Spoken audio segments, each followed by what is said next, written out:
मध्यन्दिने विष्णुररिन्द्रपाणिः देवोपराह्णे मधुहोग्रधन्वा सायं त्रिधामावतु माधवो मां दोषे ऋषिकेश उतार्धरात्रे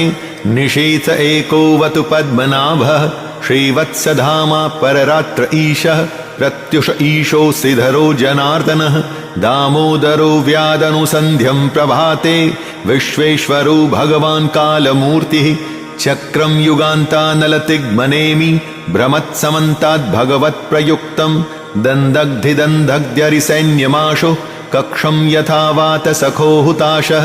गदेश निस्पर्शन विस्फुलिङ्गे निष्पिण्ड्यजितप्रियासि कूष्माण्डवैनायक यक्षरक्षो भूतग्रांश्चूर्णय चूर्णयारिन् त्वं यातु धान प्रमथ प्रेतमात्रि पिशाच विप्रग्रह घोरदृष्टिन्